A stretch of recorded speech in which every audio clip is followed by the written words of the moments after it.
Hi there and welcome to my video on ProCleen reverse engineering. As you may have heard, the ProCleen Injector Cleaner works very well. Problem is, the $11 can of cleaner requires a $130 kit to put the cleaner into your vehicle. So the purpose of this video is to enlighten people as to what goes on inside the can, and American ingenuity will probably figure out a quick and easy solution.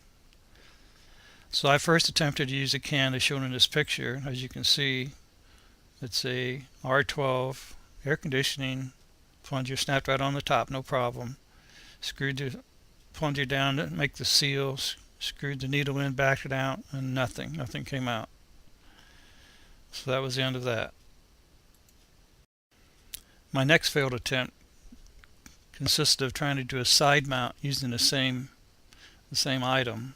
And this can has the bottom cut off right now, but I mounted this on the side at the bottom, the hose clamped it down tight, checked it, put it on the system, and the fuel pressure didn't come back out, so I figured it wouldn't leak. So I screwed in the plunger, screwed it out, and it leaked like a sieve. Now it wasn't even enough pressure to run the car, so I shut it down, and I collected all the fluid flowing out into a glass jar, and I'm saving it for another use later. I wanted to cut open the can, and I figured it was probably explosive since engines run on it. So I went ahead and punched a second hole near the top of the can, so I had two holes in the can. Now I'm going to submerge it in water and flood the can, fill it with water before I start cutting on it. Here we can see the can sinking like the Titanic, with the bow down. The top is down, it's slowly filling up with water. The vent hole at the other end is letting water go in the hole near the top of the can. At this time I have the can full of water. I'm going to cut the bottom off using a Dremel tool. I'm right-handed, so my hand gets in the way. So I cut the bottom off, wash the can out with soapy water, then I'm going to demonstrate the top of the can cut here. It's best to cut the can 1/4 of an inch from the top of the band, that way it's thinner, it cuts easier.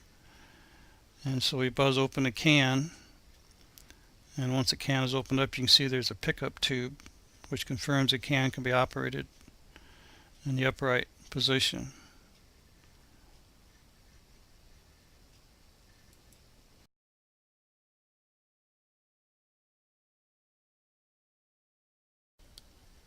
Okay, at this point in time I decided to do a cutaway view of the can top.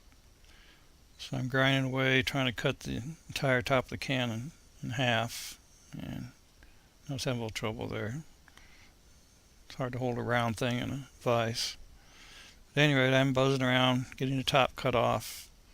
And here I finally got both sides cut, but I couldn't get down in the centers here. So I thought, well, I'll just pry these up, and push the whole insert down through the top of the can.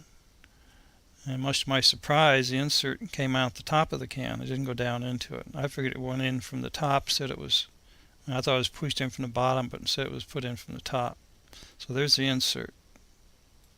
Here you can see the rubber seal that seals the insert to the can. The insert simply slips down into the can and they swage it over, and that makes the connection. Next I want to show you my final drawing I made. This is my reverse engineered drawing of the can sealing system. And we have threaded can top up here, and we have a rubber seal that tells you thickness. We have the fluted plunger.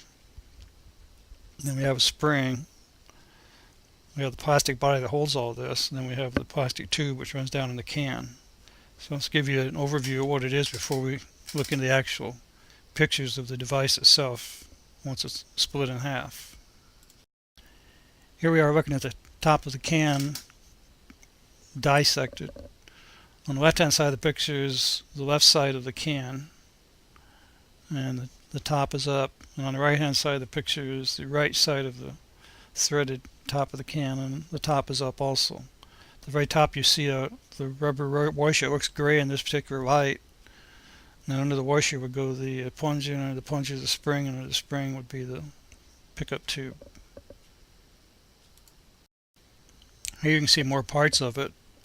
We have the top of the can on the left of the picture. You got the rubber seal.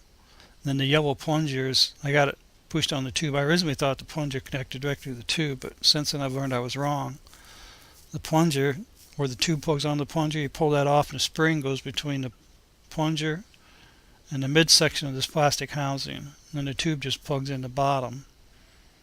And that's how the thing is assembled.